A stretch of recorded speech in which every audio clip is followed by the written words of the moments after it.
meeting is being recorded. Ahí estamos. Sí. A ver ahí. Bárbaro. Bueno, este es el trabajo básicamente que hice para mi tesis final, digamos, de la licenciatura en física. Yo vengo de Rosario y ahora estoy haciendo el trabajo con Pablo Gleiser acá en arrancamos. Bueno, el título es Naturaleza de la transición de fase de una red APT con unidades caóticas. Entonces, para arranco con la lista de contenido. Nosotros vamos a dar un pequeño resumen de lo que es la neurociencia y un poco la teoría matemática, para entender el modelado y demás. Y vamos a replicar algunos resultados que evalúen con ciertos parámetros particulares. Luego varío esos parámetros, cosas que Google ya no hizo. Y armé un pequeño diagrama de fase y luego añadí una pequeña conclusión. Entonces vamos primero con el resumen. Primero, ¿qué es lo que se entiende por conectoma? El conectoma básicamente es mapear las conexiones entre las neuronas del cerebro, básicamente cómo hacen sinapsis y demás. Por un lado, acá tenemos una imagen que se hace, digamos, cartografía, y por otro lado tenés la imagen B como un modelado por algo que se llama teoría de grafos, que son nodos y enlaces, que se puede hacer justamente para representar lo que es el conectoma, o sea, como de manera gráfica. Entonces, acá explico un poco lo que son los grafos. Tenés mucha variedad de grafos. En este caso, yo quiero representar el grafo, o sea, quiero que el grafo, represente las neuronas del cerebro y sus enlaces.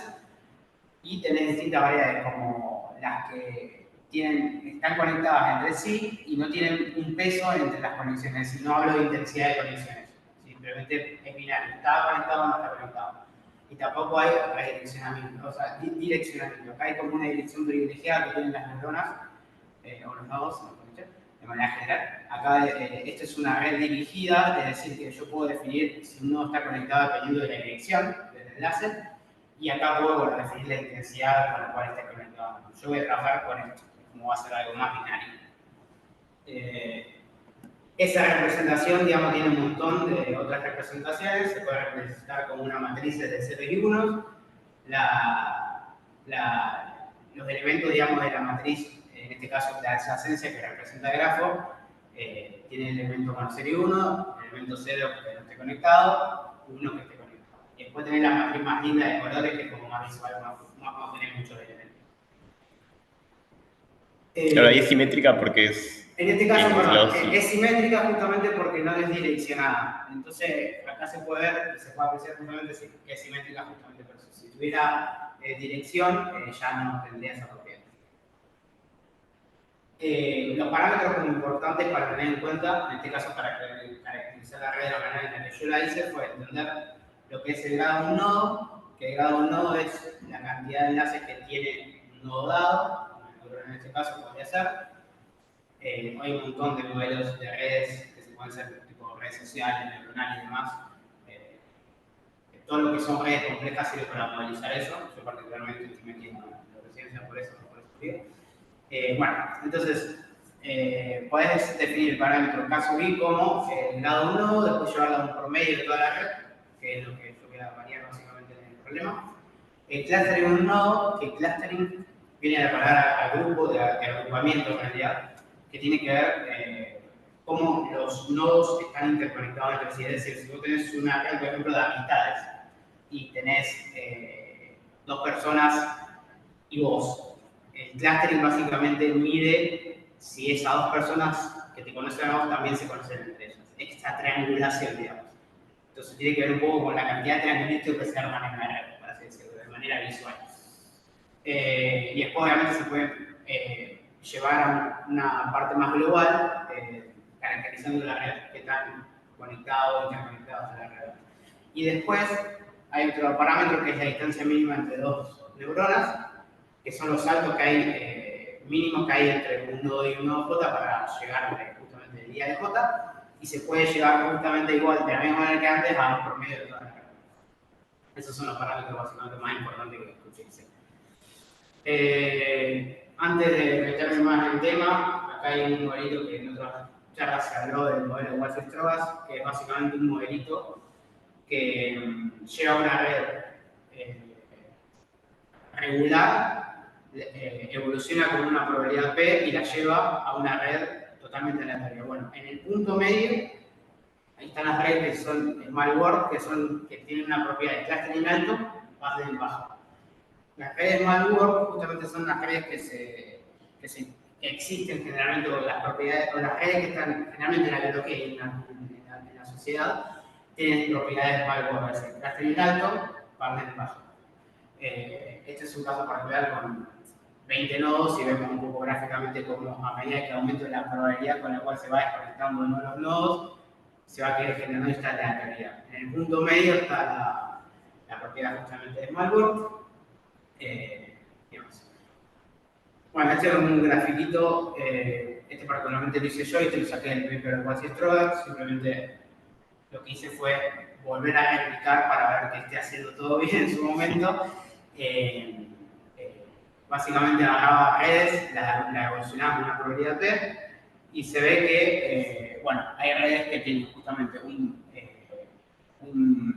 un camino medio. Esto es alto normalizado. Este dio L0 y C0 para normalizar entre 0 y 1, solamente eso.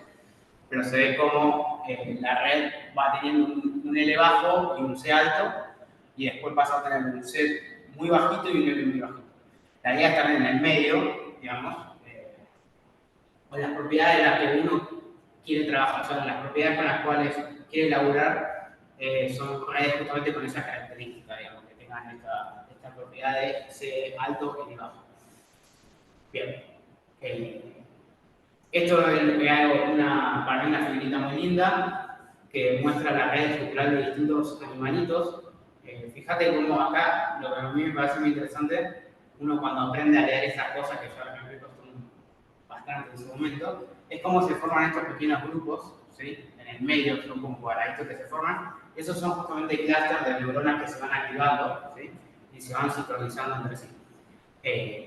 Y son cosas que más adelante se van a ver en una parte del modelo. Pero lo interesante es ver que esto aparece en la biología. En la biología aparecen estos grupos de activación de neuronas. Acá seguramente las ordenan por cómo están conectadas las neuronas y se forman estos pequeños grupos de conexiones neuronales. Bueno, esto es un poco más técnico. Yo utilizo algo que se llama mapas logísticos. No sé si has visto vos algo de mapas logísticos. Se ha usado en su momento como para modelar la dinámica de las poblaciones, por ejemplo, cuando se querían ver conejitos y ver cómo a lo largo del tiempo, cómo la especie se podía extinguir o no, dependiendo de este parámetro R, que determina la dinámica del sistema, y en función de las condiciones iniciales. Vos dejás evolucionar este sistema en función de R y vas viendo cómo cambiar la dinámica del sistema, que de hecho acá se ve un poquito parece chino básico, pero lo que te muestra esta gráfica es que dependiendo del parámetro R, vos vas a tener soluciones que oscilan en este valor. Cuando aumentás el R mucho, las soluciones van oscilando en ese valor, o sea, el porcentaje de la población, por ejemplo, de los conejitos, varían entre estos valores, y ya cuando aumentás un R muy grande, fíjate que empieza a ser ya caótico. Acá viene el caos, básicamente. Es donde yo particularmente voy a querer trabajar. Entonces, lo importante del caos es que uno dice, bueno, pero ¿el caos qué me sirve? ¿De qué me sirve tener un sistema caótico? Bueno, lo podés sincronizar. Lo interesante del caos es que vos lo podés sincronizar, y si bien la dinámica caótica es predecida a lo largo del tiempo y depende mucho de las condiciones iniciales, es muy sensible a eso, lo podés sincronizar con un sistema de acopio, digamos, que ahora voy a comentar un poco qué he tratado yo.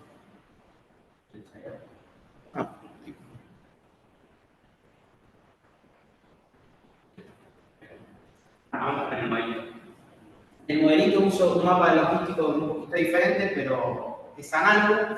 Ahora vamos a ver el mapa de identificación como mostré anteriormente. Y lo que hizo Boing Van Leeuwen básicamente fue investigar la relación entonces, entre la actividad caótica de los estados, o sea, cada neurona que voy a tener yo va a tener un estado caótico entre -1 y 1, y voy a ver cómo eso se relaciona a su estructura, cómo evoluciona la estructura también en función a esa dinámica. Yo utilizo este mapa logístico y varío el X entre -1 y 1 y el parámetro A priori puede variar entre 0 y 2. Particularmente yo, como quiero una dinámica caótica, lo que voy a hacer es trabajar con 1.7, donde justamente predomina el caos. Entonces, lo que yo hago acá, yo creo que lo más interesante, digamos, genero una red aleatoria. Cuando digo aleatoria es que no hay predilección para que los nodos estén conectados unos con otros. Sí defino una cantidad de conexiones dadas que me va a definir un grado, un promedio del grado de los nodos. ¿Sí? Bueno, defino entonces esa cantidad de conexiones, la red no es direccionada, ¿sí? Entonces la red va a ser simétrica y en principio voy a respetar, esto ahora que lo pienso lo podría haber puesto porque después esto no lo respeto, justamente no voy a explicar por qué, pero esto en principio estaba hecho así para que la red no se desconecte, ya que si uno no respeta esta desigualdad, la red puede desconectarse, entonces puede perder nodos o neuronas láser. Y bueno, finalmente lo que hago es tener n valores, en este caso 300, que son los nodos, o las neuronas, con n valores aleatorios, entre 1000 iniciales. Bueno, y acá viene la parte ya física, o un poquito así más física, y que es lo que más me interesa, es considerar este modelo de mapa logístico acoplado. Lo que yo hago es, tengo esta ecuación, y por un lado, esto es lo que me va a preliminar es el mapa logístico, o sea que es la dinámica del sistema. Mientras más el epsilon más grande es, o sea, tiene un término negativo. Entonces, mientras epsilon más grande es, menos me va a importar esto y más me va a importar esta parte. Esta parte es básicamente cómo interactúa la neurona con su entorno. O sea, tiene una formulita, pero básicamente lo que importa de esta formulita es el parámetro de acople, es la intensidad con la cual el nodo interactúa con su entorno. MI básicamente es los números de la unidad I, o sea, los números de vecinos de la unidad I sobre el conjunto de vecinos de la unidad. Entonces, básicamente tenés la ecuación que se divide en dos, una parte del mapa logístico y otra parte la del nodo y su entorno. Entonces, ¿cómo defino si está conectado un nodo o no? Lo defino con una función coherencia y un umbral. Entonces, lo que hago yo es calcular la distancia en el espacio de los estados o la distancia de los estados independiente por el absoluto y me fijo si es superior o no a un umbral, perdón, inferior o no a un umbral y ahí puedo determinar si está conectado o no. ¿Pero puedes decir la de anterior? Sí. Dime. Digo, vos armás la red y después te fijas si están conectadas. Armo la red, ¿sí? Con 300 nodos, la red aleatoria del principio, y yo lo que voy a hacer es iterar una cantidad de veces de iteraciones dadas, y en medio de cada iteración voy a iterar este mapa logístico acoplado. Perdón, me podría haber explicado mejor. Dentro de cada iteración hay... Sí, la interacción entre neuronas. Sí. Sí, también entre neuronas. ¿Esa es una I o una J? ¿Qué cosa? Esto es una J. O sea, porque está haciendo la suma en el conjunto de los vecinos, no en toda la red. ¿Me explico? Ah, te faltaría una J en tipo lo que esté integrando. O sea, ahí iterás. Sí. Claro, iterás por la J, sí, pero claro, ese está bien, es interacción con la red. Claro. Sí. También lo que no entiendo es por qué tipo, vos ya conocés si están conectadas o no. Porque tenés acceso a la... Claro, o sea, vos tenés la red inicial. Sí. Va a estar, claro, la primera red sí va a estar definido quién está conectado o no por la adyacencia, digamos. Sí. Trabajo con la matriz de adyacencia, entonces va a estar definido. Y en función de eso, o sea, una vez que tenés la red, con los estados dinámicos, la dejás iterar y ahí empieza a actuar la función coherencia. Ahí es donde la red empieza a decir, bueno, es como un if, o sea, básicamente, si la distancia entre todos los nodos es menor que tanto, está conectada. Si mayor que tanto, no. Y ahí empiezo a explicar lo que hago. No sé si me entiendo. Capaz después se entiende mejor. Ok, o sea, básicamente tengo la red con cada nodo, digamos, asociado a un estado entre -1 y 1, ¿sí? Y efectivamente al principio está definido que está conectado, sí. Una vez que se define la red, y lo que hago yo es dejar iterar el sistema, que ahora lo voy a explicar un poquito, pero dejo iterar el sistema unas 800 veces, o sea, dentro de cada iteración hay 800 iteraciones más. Claro, dejas correr un rato. Sí. calculo la distancia y mi idea a partir de acá es justamente, ahora explicar un poco esto. Ah, ok. Sí. Claro, no entendía. Sí. Me faltaba eso. Sí, o sea, básicamente me fijo. Si yo soy un nodo, digamos, y estoy conectado con otro nodo, es decir, que la distancia sea menor que ese de un umbral dado, me quedo como estoy. Si no, me voy a conectar con un nodo que tenga un estado parecido al mío. Básicamente, de una red social sería básicamente, si me cae bien, yo me quedo con vos. Si hay otro nodo que tiene un estado parecido al mío, me voy con él. ¿Explico? Sí. O sea, voy eligiendo nodos, o sea, el nodo I va eligiendo nodos de la red que tengan un estado parecido. ¿Sí? ¿Eso estocásticamente o sea, ponele, haces un promedio ponderado de más parecido a menos parecido? No, es más simple, digo que calcular la distancia. Claro, por eso, simplemente el más cercano. Sí, Okay. El espacio del estado, digamos. Sí. Exacto, sí. O sea, básicamente, entonces, o sea, para no contar así como una receta de cocina, lo dejaba evolucionar el sistema dentro de cada iteración hay 800 más, el mapa logístico va a cambiar de estado en función de eso, y vas a elegir, y el programa, o sea, el programa va eligiendo si el nodo se conecta con otro nodo o no, o se mantiene la red como tal, en función del estado, básicamente. Yo lo pienso como al principio lo pensaba como una red social, en donde si me caiga bien alguien, me junto con esa persona, o no. Si la persona ya me cae bien, me quedo. No por ahí. Bueno, entonces, lo que presenció Ivan Lumen fue dos fases. Una fase donde era Smart Work, como comenté antes, que son, repito, son propiedades que se presentan mucho en la biología y en las redes sociales, ¿sí? Que se estudian un montón. Y otra donde hay una estructura más aleatoria, ¿sí? Donde ya es más impredecible todo y demás. Bueno, ahora justamente vamos a ver que en función del parámetro de acople va a pasar o no justamente vamos a presenciar o no la existencia de una de estas dos fases. Esto en principio, ¿no? Esto es lo que al principio yo me pensaba que me iba a topar. Replicamos. Esto es algo más técnico, pero básicamente este T800 en realidad Google Linux igual a 6000 y como no va para mucho. Entonces lo que hice yo fue ver cómo variaba el clustering de toda la red en función de Epsilon y veía que había ya, a partir del T400 y T800 la diferencia era mínima. También lo comparamos con, este es el trabajo de Connie Manuel, vimos que justamente el comportamiento del clustering, en este caso, que era el acoplamiento global, el cociente del acoplamiento global de la red, era muy parecido. Entonces dijimos, bueno, vamos a trabajar como T800. Yo creo que era el Overkill 13.000, pero bueno, o sea, se podría hacer, pero en mi caso, digamos, me limita la configuración, digamos. Bueno, entonces, estudiamos el modelo. Básicamente le calculamos el clustering, el path length, como dije antes, y un parámetro nuevo más que es que se calcula en función de estos dos, que me determina básicamente si la red tiene un comportamiento de Smart o no.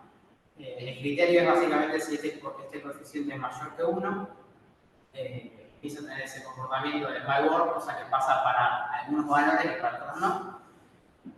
Y bueno, empecemos por acá. Para Epsilon 0,4, 0,5 y 0,6 aumenta el cluster. Para 0,1, 0,2 y 0,3 se quedan no en 0, pero en un valor muy chiquito. Es decir que empiezan a interconectar los nodos para Epsilon relativamente grande y para Epsilon chico no. Recordemos que Epsilon es la fuerza de acople, o sea que menos fuerza de acople, menos interactúan los nodos, o sea, tiene sentido.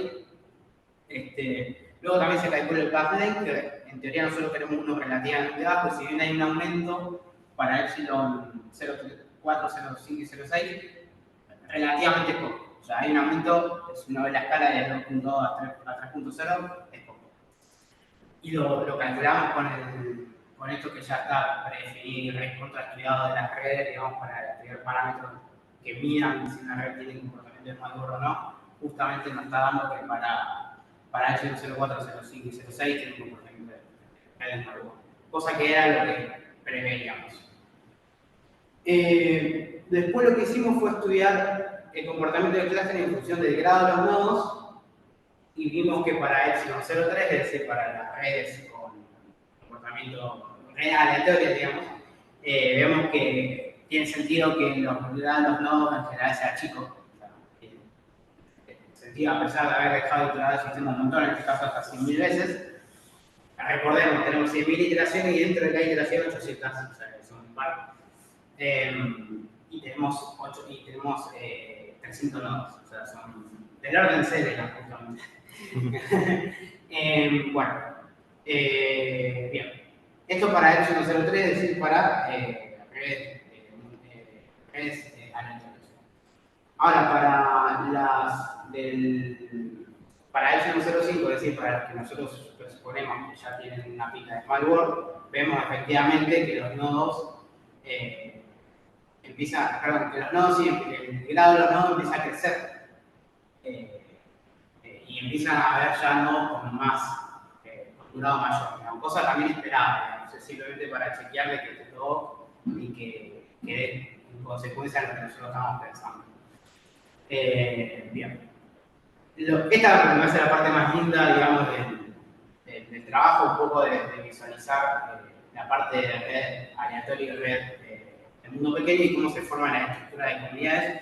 Yo usé un algoritmo de Louvain, que también hay un paper de cómo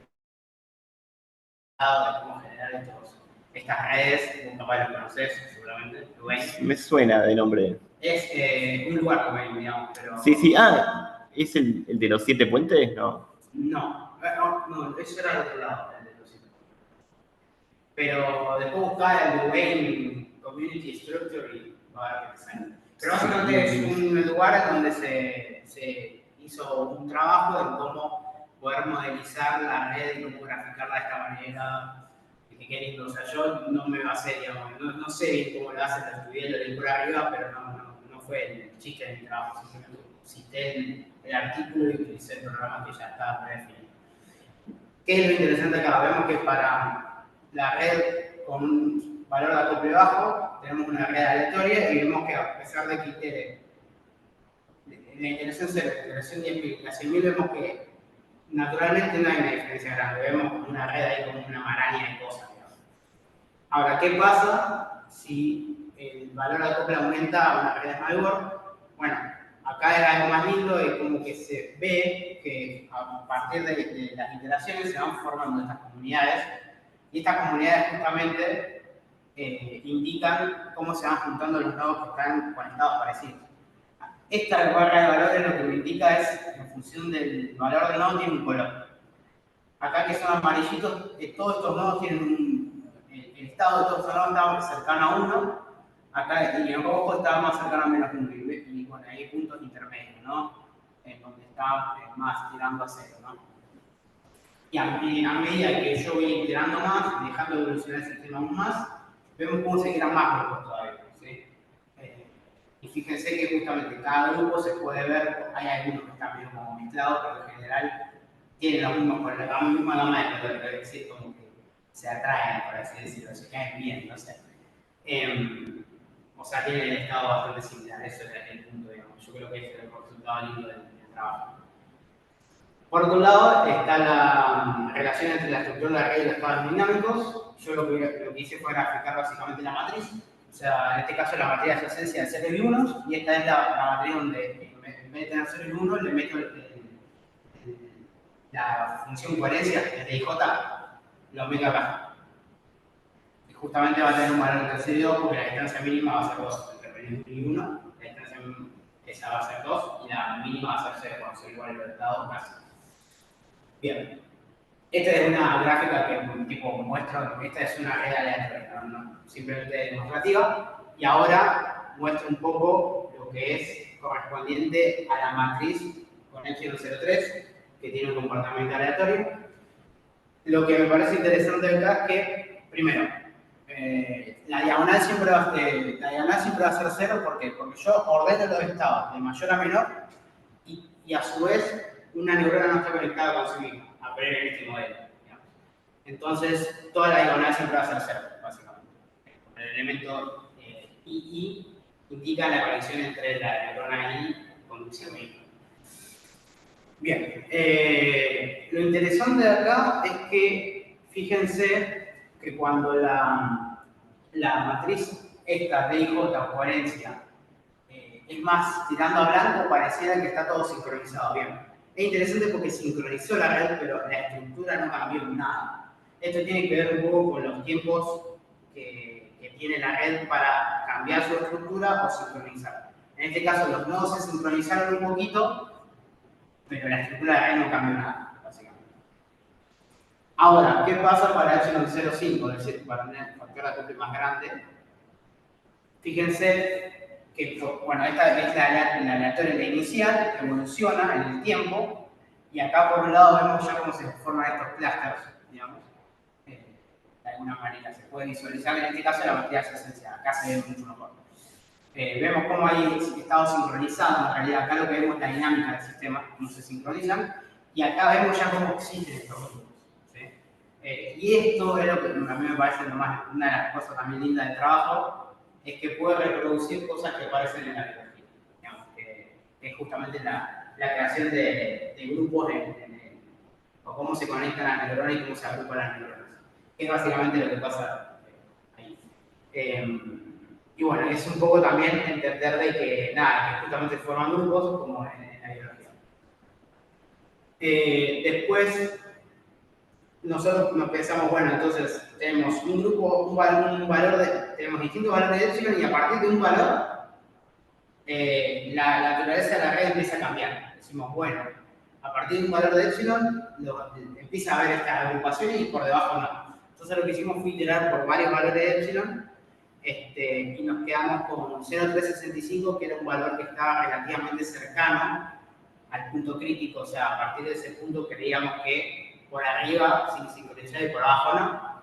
Entonces dijimos, bueno, nos quedamos con ese punto y lo reiteramos varias veces y vemos que dependiendo de la condición inicial del sistema, esos son todos epsilon 0.365.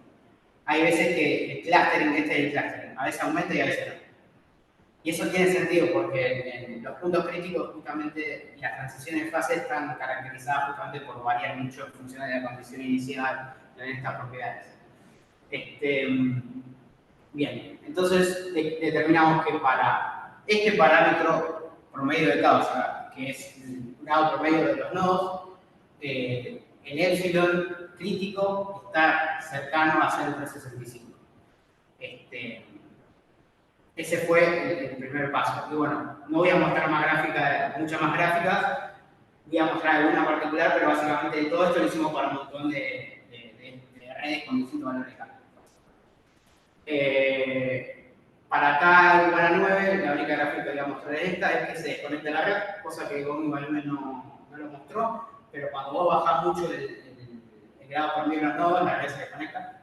Qué cosa que tiene sentido. No quisimos trabajar tanto en eso, simplemente caracterizarlo, porque básicamente el programa que yo definí era, podía perder hasta un nodo más, ¿no? Y si perdía más nodos, ya el programa no seguía andando y probamos para varios valores y bueno, en este caso para acá igual a 9 se desconectaba la red. Un dato interesante. Y después para acá 54 lo que me parece interesante es que el punto crítico parecía que cambió. Es decir, que ahora para epsilon más bajo ya el clustering aumenta. El análisis, no lo repito porque me parece que es análogo, es similar para N y para el Small World Index. Entonces dijimos, bueno, cambió el epsilon o qué pasó, o ahora una transición continua, ¿qué pasa?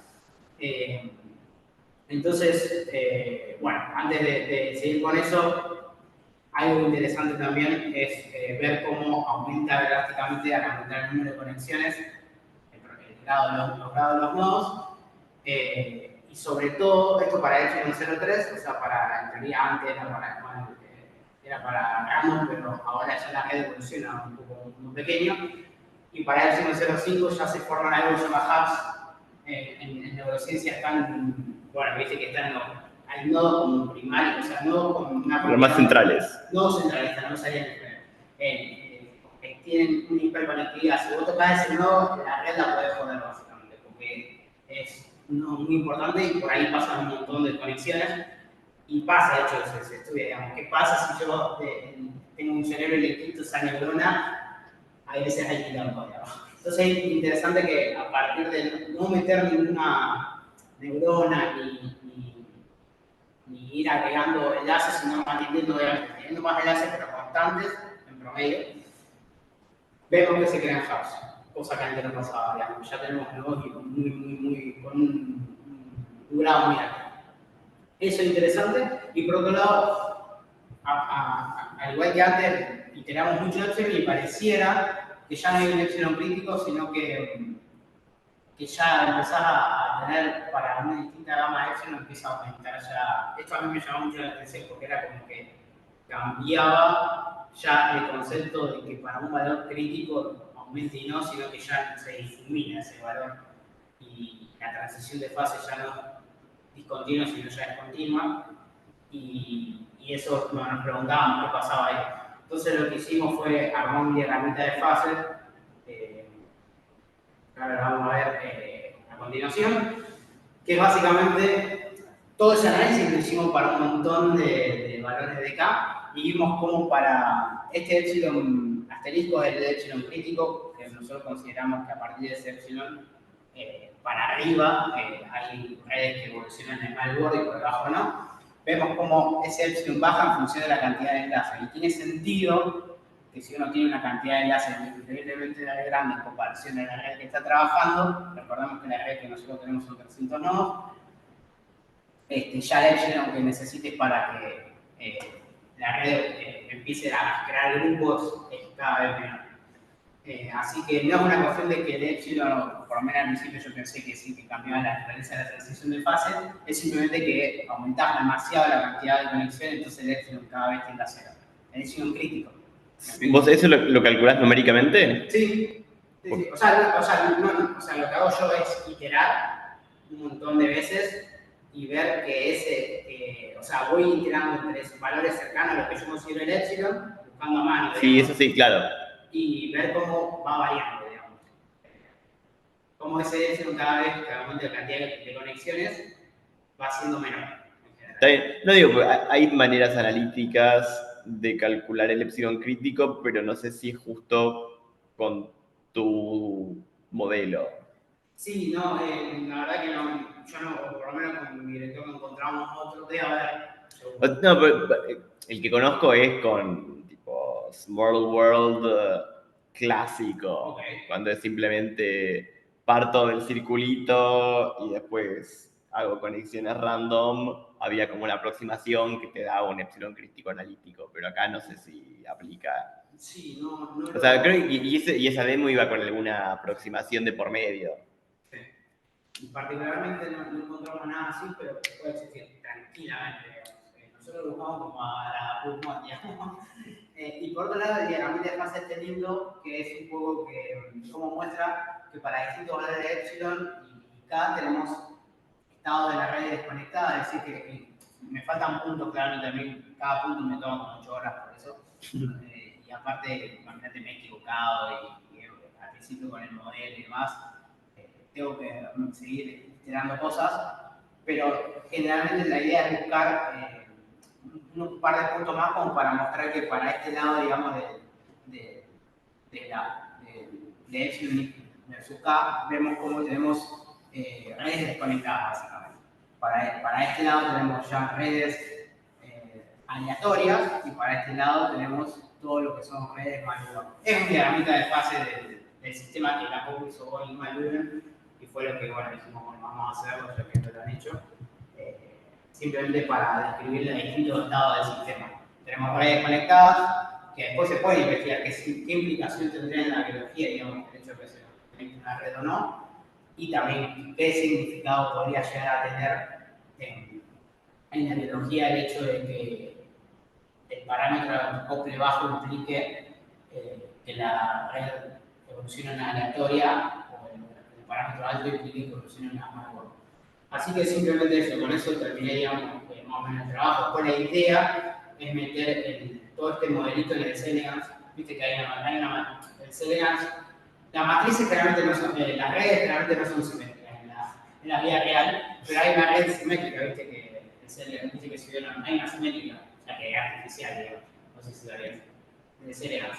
¿Cuál? Que está subida a la página esa del Celebrans. La de Cook Sí. 2019. Bueno, sí, pero sí. Es una cuestión para que funcione el modelo, ¿no?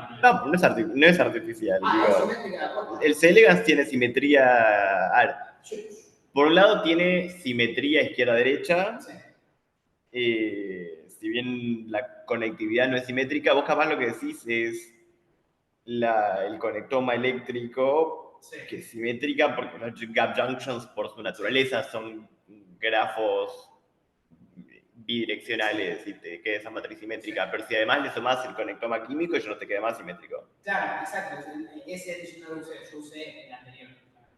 Pues usás en una parte. Exacto. O sea, no lo tengo acá porque quiero discutirlo más, pero básicamente sincronizaron los nodos, digamos, con ese array y demás. Después te lo muestro. Y bueno, con eso termino, básicamente. Las conclusiones, digamos, básicamente, estudiamos la transición de fase de una reinicia aleatoria, que no se había modificado su estructura. Y bueno, fue una fase donde emergen justamente redes complejas a través de un modelo súper simple. En síntesis, bueno, se analizaron sistemas para distintos valores de promedio de caso, de promedio no y de factor de acople. Vemos que variando este valor podemos generar una red que se conecte o que lo que tenga propiedades de red aleatoria o red malware. Se caracterizó los tres estados con una herramienta de fase y vimos también cómo evoluciona el punto crítico a lo largo de fusión del programa por medio de los nodos. Y bueno, y el futuro la idea es buscar justamente cómo sincronizar los nodos con la red de Celebrans. O sea, tu idea sería inicializar el sistema con ese y después ver cómo evoluciona. Sí, pero sin cambiar la estructura de la red. Claro, entonces sí, pues, si no el gusano es cualquier cosa. Pero... O sea, generalmente la red biológica está seteada, las condiciones biológicas van cambiando. O sea, hay algunas variaciones. Sí, bueno, tenés plasticidad, pero que no es lo que querés analizar con el C-Elegance. Querés ver como los puntos fijos del C-Elegance, ponele. Exacto. Bueno, hoy fue un día complejo, estaba el fin de año. Sí, había del mundo 2 acá. Ah, ¿sí? Bueno, espero que hayan entendido algo, espero que algo hayan entendido y nada, intentar hacerlo más diario. Y bueno, lo interesante de estos modelos matemáticos simples es poder tener pocos parámetros y poder variarlos y poder entender el comportamiento de redes complejas con tan poco, digamos. O sea, porque yo aprendí un montón con este modelo simple. Nada, por lo menos yo lo encaré por ese lado. Y después hay un montón de cosas que se pueden hacer más. O sea, tú, por el lado de la biorrealistividad, la idea esta de nodos parecidos se conectan vendría a ser un aprendizaje hebbiano de alguna manera, claro. De decir, sí. Nodos que se activan juntos. Sí, estoy tomando muchas, igual, es un lenguaje medio coloquial también decirlo así, pero sí. Sí, yo capaz lo pensé porque, digo, vos desconectás nodos que no están coactivados.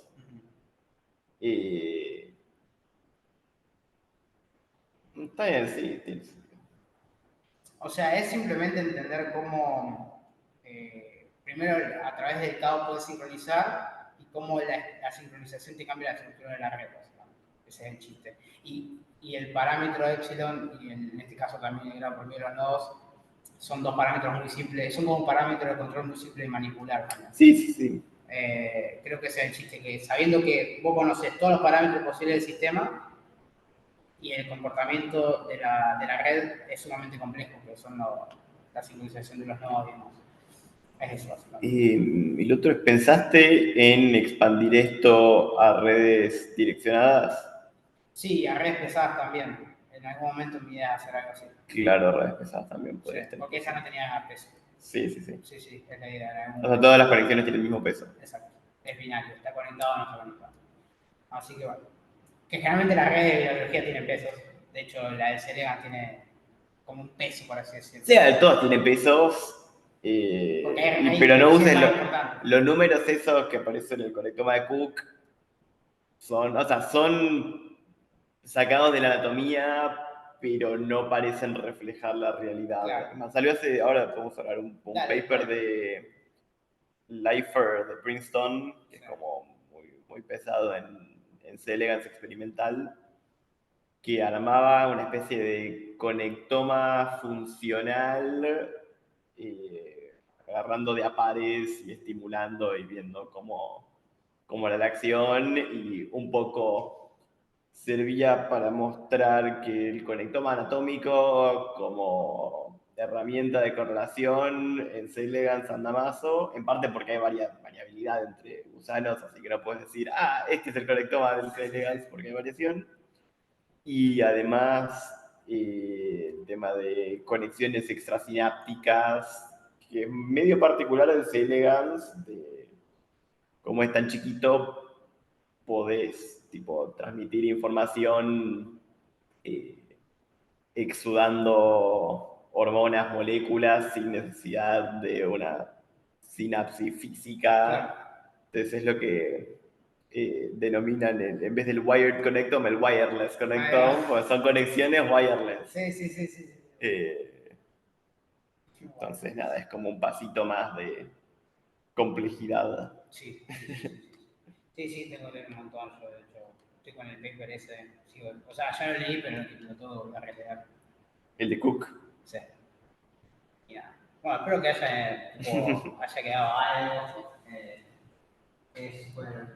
Fue medio físico la mirada mía de cosas. Gracias a los que nos acompañan por las redes.